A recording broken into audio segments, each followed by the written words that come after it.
Good morning, and welcome to Redeemer Lutheran Church in Columbia, South Carolina, where we're part of the ELCA. I'm Pastor Gary Lodeholt. Two men were in a bar drowning their sorrows.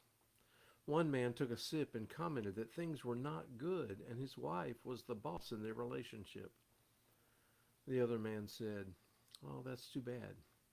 Why, just last night my wife came to me on her hands and knees." The first man said, "Really? What did she say?" The second man replied, "She said, 'Come out from under that bed and fight like a man.'" That's not really what a good marriage should be like. And one of the places we can see that is in the relationship between Ruth and Boaz. This week we are exploring 5 different marriages in the Bible in order to strengthen our commitments to one another and to discover God's place in a marriage. I suspect that you know the story of Ruth, but it all begins with a woman named Naomi. She was an Israelite, but she left Israel and married a man of Moab. There they had 2 sons who also married Moabite women, one of whom was Ruth.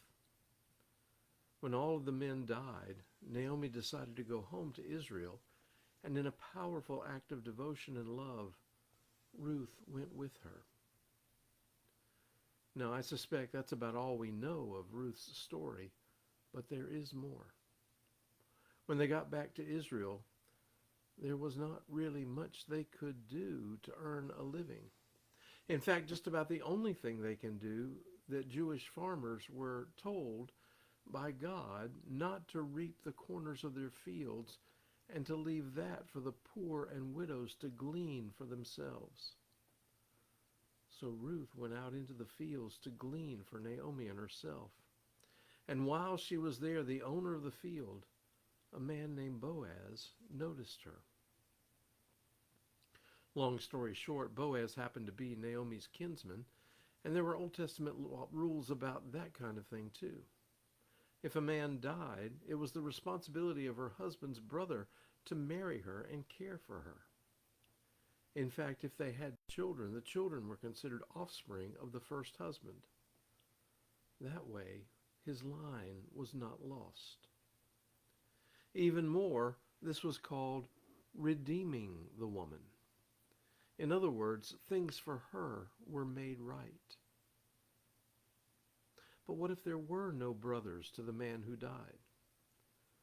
Well then, the obligation to redeem was passed to the other relatives. Boaz may not have been the closest relative, but he was the one who was interested and willing to marry Ruth, and so he did. This marriage provided not just food for both Ruth and Naomi, but protection and a place in society. In redeeming her, Boaz secured her future. And not only that, but she turned out to be the great-grandmother of King David. The other key person who comes from David's line? Jesus. So Ruth is an ancestor of Jesus too. What we see in Ruth is pretty valuable. God honors loyalty and virtue. Marriage is a space for protection and honor and divine purpose. I think it's interesting that the Bible points out that the name Naomi means sweetness. After her husband and sons died, Naomi changed her name to Mara, which means bitter. "Life has treated me bitterly," she said. The Bible never tells us, but my guess is that after Boaz came along, she changed her name back. Thanks for watching, and remember to let this day belong to God.